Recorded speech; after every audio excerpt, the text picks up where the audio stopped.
निराश हूं पर तैनात हूं।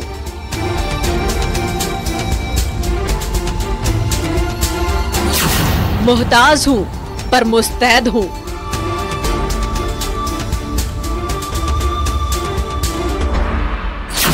मेरे अपने अकेले हैं पर दूसरों की आस हूं।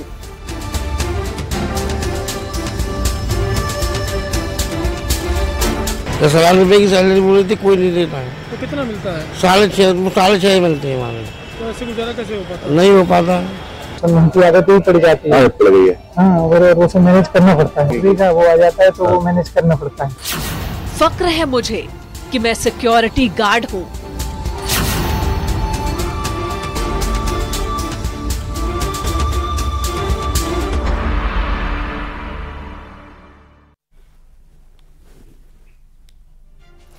प्राइवेट सिक्योरिटी गार्ड्स आज शहरी नहीं बल्कि कस्बाई इलाकों में भी जरूरत बन चुके हैं।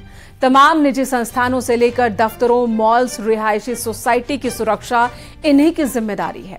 सिक्योरिटी गार्ड्स के कंधों पर ही सुरक्षा का जिम्मा है, लेकिन इस भारी भरकम जिम्मेदारी के बदले इन्हें क्या मिल रहा है?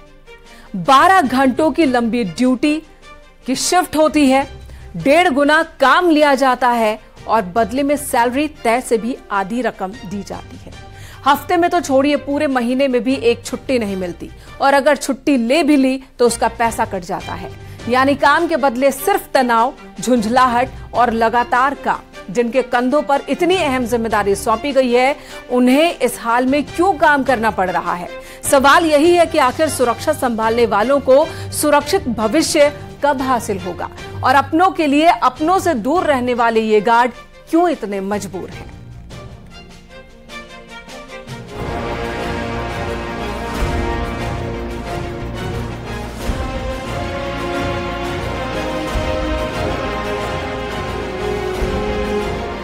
ऊंची रिहायशी इमारतें हो या फिर आसमान को छूते बिजनेस टावर्स, कोई मॉल हो या फिर हजारों वाहनों को संभालने वाली पार्किंग, हर जगह एक चीज कॉमन दिखेगी, वो है प्राइवेट सिक्योरिटी गार्ड्स।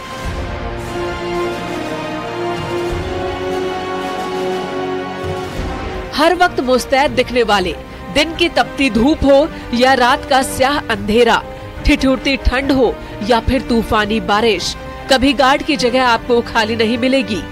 उस जगह पर चेहरे बदल जाएंगे, लेकिन उन चेहरों की थकान, निराशा और मायूसियत आपको हमेशा वैसे ही बरकरार मिलेगी।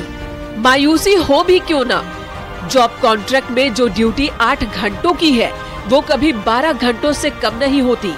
जिस सैलरी स्लिप पर 25,000 लिखा होगा, वो अकाउंट में सिर्फ 15,000 रुपए ही पहुंचाएगी।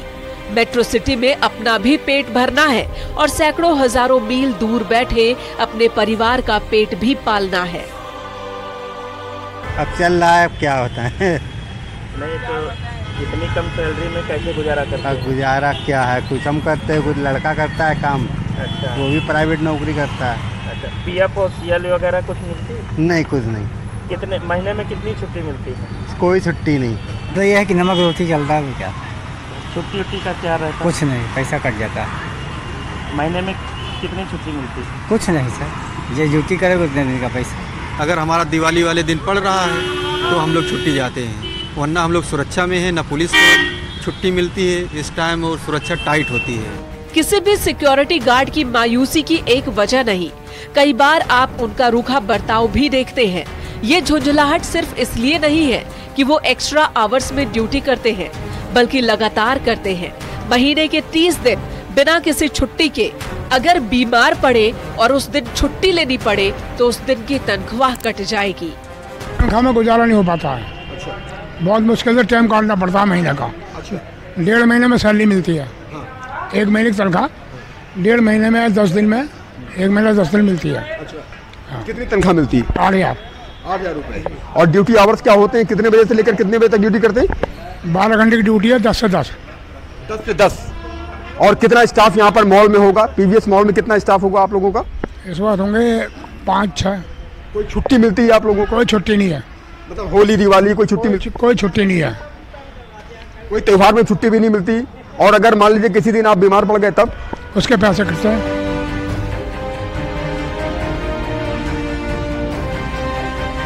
मुझे 2 महीने हो गए। 2 महीने हुए। इस काम को करने में मजा आता है आपको?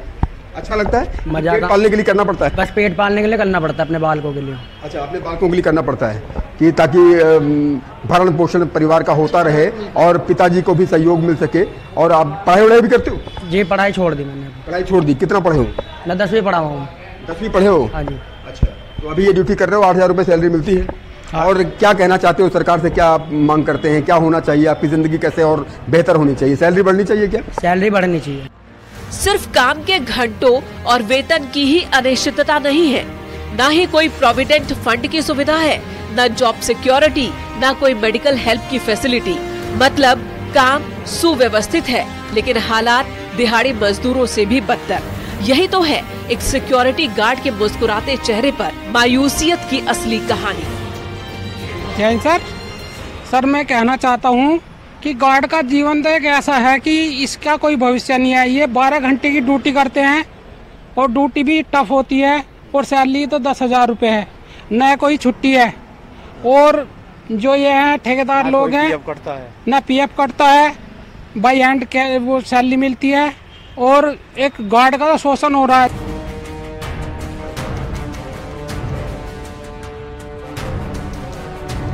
अयोध्या फैजाबाद के। आप अयोध्या फैजाबाद से यहाँ आए हुए हैं और ड्यूटी करने के लिए, तो आपका तो 3,000 रुपया 4,000 रुपया किराए में निकल जाता होगा?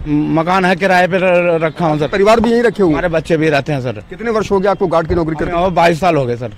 22 साल आपको हो गया यही काम करते हुए, गार्ड की नौकरी करते हुए। अलग अलग जगहों में आप रहे होंगे और इतना सब कुछ बदल गया। 22 साल पहले कितना मिलता था और आज की तारीख में कितना मिल रहा है? 22 साल में मुझे 6,000 रुपया मिलता था। तो पहले 300 रुपया मकान का किराया था। अब जो है खाना है, कम से कम 5,000 रुपया मकान का किराया हो गया। दिन भर अपने पैरों पर खड़े रहना, गश्त लगाना, गेट खोलो तो सलाम करना और फिर आखिर में जरा सी चूक पर किसी से भी डांट खा लेना, यहाँ तक कि नौकरी पर आफत तक बनाना। भविष्य की चिंता, न अपना पेट भर पाना, न अपनों के लिए कुछ कर पाना, ये एक गार्ड की जिंदगी को और झुंझुलाहट से भर देती है। ऐसे में सवाल यही कि आखिर क्यों सुरक्षा करने वालों का ही भविष्य असुरक्षित है? आखिर क्यों एक अहम पेशा इतना अव्यवस्थित है? आखिर कब एक गार्ड की मुस्कुराहट सच में मुस्कुराहट होगी, महज मायूसियत छिपाने की एक कोशिश भर नहीं? Bureau report, news 18।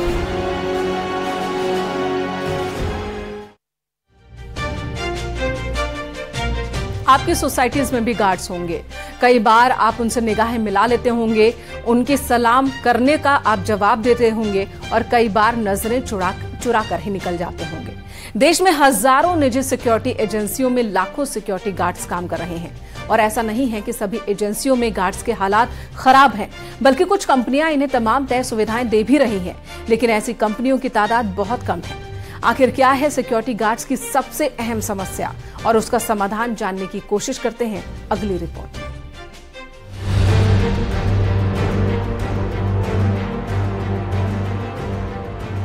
देश में हजारों सिक्योरिटी एजेंसीज हैं, जिनमें 50 लाख से ज्यादा सिक्योरिटी गार्ड्स काम करते हैं। लेकिन आखिर ऐसा क्यों है कि एक रजिस्टर्ड कंपनी के कर्मचारी होने के बावजूद गार्ड्स के साथ ऐसा सौतेला बर्ताव होता है? आखिर क्या वजह है कि दोगुना काम और आधा दाम, ना कोई आराम, और इसकी वजह गार्ड से ही जानने की कोशिश की गई तो उन्होंने क्या कुछ कहा, आप ये भी सुनिए। तो यहाँ कितना पैसा मिलता है? छुट्टियों का क्या सिस्टम बताइए? छुट्टी का तो कोई पैसा मिलता ही नहीं है। छुट्टी करते हैं उसका पैसा कट जाता है और उसके बाद में जो अपनी ड्यूटी करें उसका पैसा मिलता है। कोई मेडिकल लीव, CL, EL वो कुछ नहीं है, वो कुछ भी नहीं है। आखिर क्या वजह है कि सिक्योरिटी गार्ड्स को ऐसे माहौल में काम करना पड़ता है?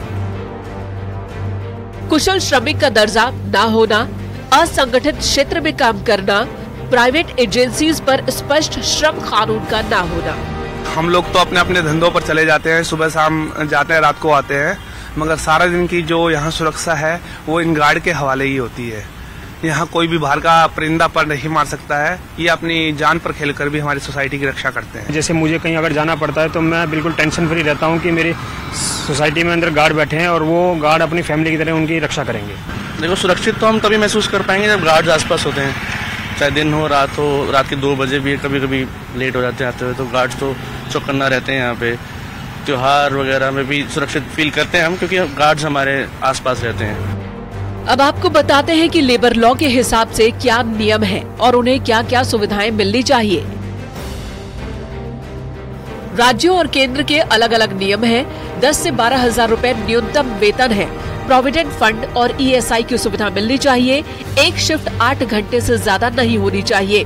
जीवन बढ़िया चल रहा है जी, सब मिल रहा है, हमारा बढ़िया चल रहा है, उससे बढ़िया चल रहा है, मुझे कोई दिक्कत नहीं है, कोई दिक्कत नहीं है। जैसी नौकरी है वैसा मेरा काम समय मिल रहा है। नौकरी मिलना चाहिए, क्या एक गार्ड को उतना मिल जाता है? हाँ जी, मिल जाता है। मिल जाता है। कब से हैं आप इस प्रोफेशन में? कर रहे हैं काम 2 साल से। 2 साल से। अच्छा, सैलरी आपको लगता है जितनी मेहनत की जाती है उतनी सैलरी मिल रही है? मिल रही है सर जी, मिल रही है। कितने घंटे की शिफ्ट करते हैं? 12 घंटे। और फिर बच्चों को किस तरीके से टाइम दे पाते हैं? ठीक तरीके से। आप इनकी 12 घंटे ड्यूटी होती है और प्लस बीच बीच में इनको अपना ब्रेक 1 घंटे का लंच ब्रेक सबको होता है। इसके बाद कंपनी द्वारा PF, pension, gratuity, bonus, ESI सब मिलता है। और 2 साल 3 साल जैसे काम होता है गार्डों का, जैसे उनका वेलफेयर अच्छा होता है तो उसी हिसाब से उनको प्रमोट करके दूसरी जगह भी भेजा जाता है। जैसे सुपरवाइजर हो गया, सिक्योरिटी SO हो गया, सिक्योरिटी CSO हो गया, उस हिसाब से प्रमोट करके भेजा जाता है। हालांकि कुछ कंपनियां अपने सिक्योरिटी गार्ड कर्मचारियों को इन सुविधाओं का लाभ देती भी है, लेकिन इनकी संख्या उंगलियों पर गिनी जा सकती है। ऐसे में अधिकतर कंपनियां गार्ड्स को न तो सही वेतन दे पाती है, बल्कि उनसे 1.5 गुना ज्यादा काम लेती है। और ऐसे में गार्ड्स के जीवन की मुश्किलों का बस अंदाजा ही लगाया जा सकता है। Bureau report, news 18।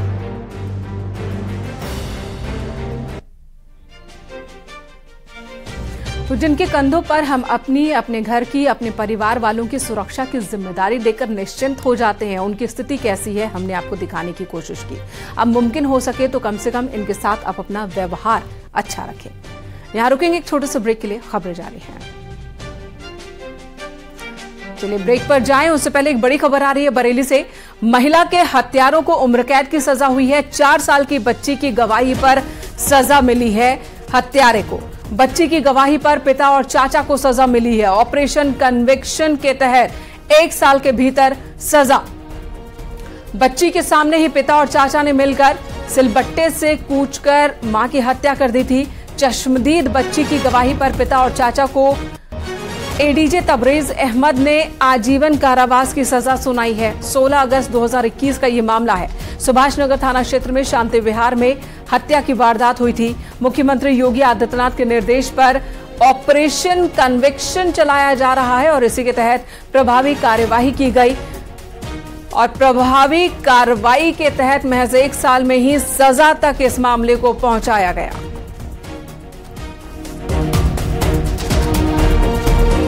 एक विवाहित महिला थी जिसके उसके ससुराल वालों ने ससुराल में रहते हुए उसकी हत्या की। शुरुआती जो FIR थी वो लड़की के पिता ने ये लिखाया था कि दहेज की मांग करते थे, अत्यधिक दहेज की मांग करते थे, उसके लेकर उसके ससुराल वालों ने उसकी हत्या कर दी। कोर्ट में जब चार्जशीट फाइल हुई तो दहेज हत्या 304B में चार्जशीट फाइल हुई। उसके बाद कोर्ट ने जो अल्टरनेटिव चार्ज लगाते हैं वो 302 का भी चार्ज लगाया। रामपुर में आजम खां के करीबी ठेकेदार और पूर्व सभासद फरहत अली के घर इनकम टैक्स की रेड जारी है। टीम ने मौके पर गोल्ड वैल्यूएशन की टीम को भी बुलाया है। रामपुर में करीब 12 ठेकेदारों के ठिकानों पर रेड जारी है। सभी ठेकेदार SP सरकार में जमकर कमाई करते हैं, इस तरह का इनपुट मिला। इन ठेकेदारों के साथ साथ BJP के नगर मंत्री नन्हे राम पांडे के ठिकानों पर भी रेड जारी है। जी भाई साहब, क्या नाम है आपका?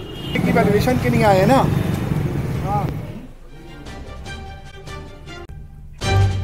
प्रतापगढ़ में एंटी करप्शन की टीम ने कानूनगो को 6,000 रुपए रिश्वत लेते रंगे हाथ गिरफ्तार किया। लखनऊ से आई 6 सदस्यीय टीम ने गिरफ्तारी की है। पट्टी तहसील में तैनात कानूनगो रमा शंकर सिंह को गिरफ्तार किया। टीम ने लेखपाल को चिलबिला के पास से गिरफ्तार किया है।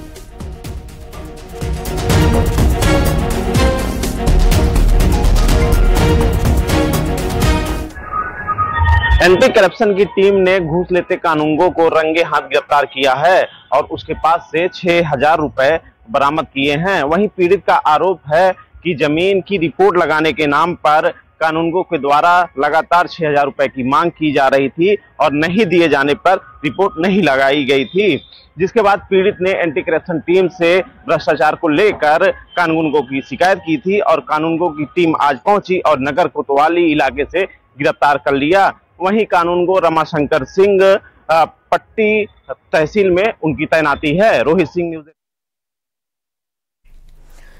दरकन्नौज की छिबरामऊ नगर पालिका बोर्ड की बैठक के दौरान बीजेपी के ही एक सभासद धर्मेंद्र दुबे उर्फ शम्मी ने खुद पर पेट्रोल छिड़ककर आत्मदाह की कोशिश की। सभासद को पेट्रोल छिड़कता देख सभागार में हड़कंप मच गया।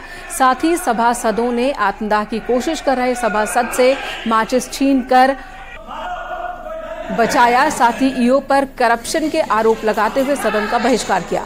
ईओ को हटाने की मांग की जा रही है और जब तक ईओ को हटाया नहीं जाएगा, इन्होंने बैठक के बहिष्कार की बात कही है।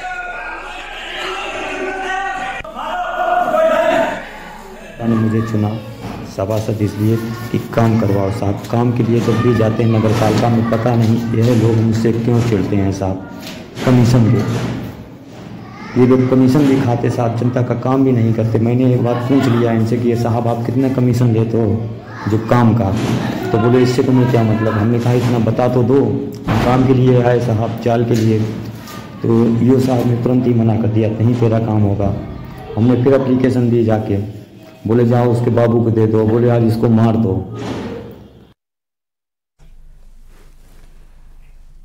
हापुड़ के साइबर सेल ने ठगी करने वाले एक गिरोह का पर्दाफाश किया। साइबर सेल ने गैंग की एक महिला सदस्य समेत 4 आरोपियों को गिरफ्तार किया। सभी आरोपी नौकरी का झांसा देकर लोगों को ठगा करते थे। गैंग अब तक तकरीबन 45 लाख की ठगी कर चुका है।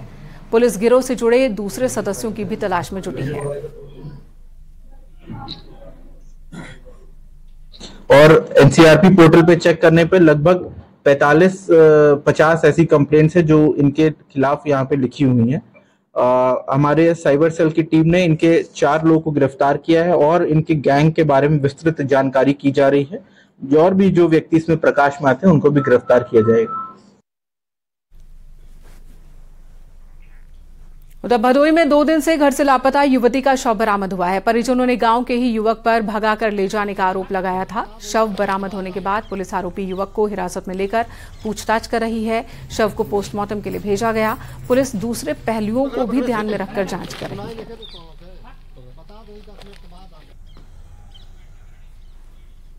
उस शव को कब्जे में लेकर के पोस्टमार्टम कराया जा रहा है और जो आरोपी हैं उनमें से आरोपियों में से 3 आरोपियों को पुलिस ने हिरासत में ले लिया और जो मुख्य आरोपी है उसको हिरासत में लेने के लिए पुलिस की टीमें लगी हुई हैं और जल्दी उसको भी हिरासत में ले लेंगे और पोस्टमार्टम रिपोर्ट आने के उपरांत जो अग्रतर विधि कार्रवाई है वो की जाएगी। द गैंगस्टर मामले में मुख्तार अंसारी की सजा पर पूर्व विधायक स्वर्गीय कृष्णानंद राय के भतीजे आनंद राय ने अपनी प्रतिक्रिया दी और सीएम योगी आदित्यनाथ को पीड़ितों को न्याय दिलाने का श्रेय दिया। सीएम का धन्यवाद जताया। गैंगस्टर मामले में मुख्तार अंसारी और उसके सहयोगी को 10 साल की सजा हुई है। मैं एमपी एमएलए कोर्ट के जस्टिस अरविंद कुमार मिश्रा जी को तहे दिल से धन्यवाद देता हूँ। ऐसे अपराधियों को ऐसे ही जघन्य सजा दी जानी चाहिए और आगे आने वाले अन्य मामलों में भी इसे कड़ी सी सजा मिलेगी और इस सारे सजा का श्रेय मैं माननीय महाराज जी को देना चाहूँगा। उनके कार्यकाल में, उनके राजपाट में ऐसे अपराधियों का हश्र ऐसा ही हो रहा है। उधर ग्रेटर नोएडा में पुलिस और बदमाशों के बीच एनकाउंटर हुआ है। पुलिस की गोली लगने से 4 बदमाश जख्मी हो गए। लिफ्ट देकर लूटपाट करते थे ये चारों। बदमाशों के पास से कार, लूट के फोन बरामद हुए। दूसरे सामान भी पुलिस ने बरामद किए।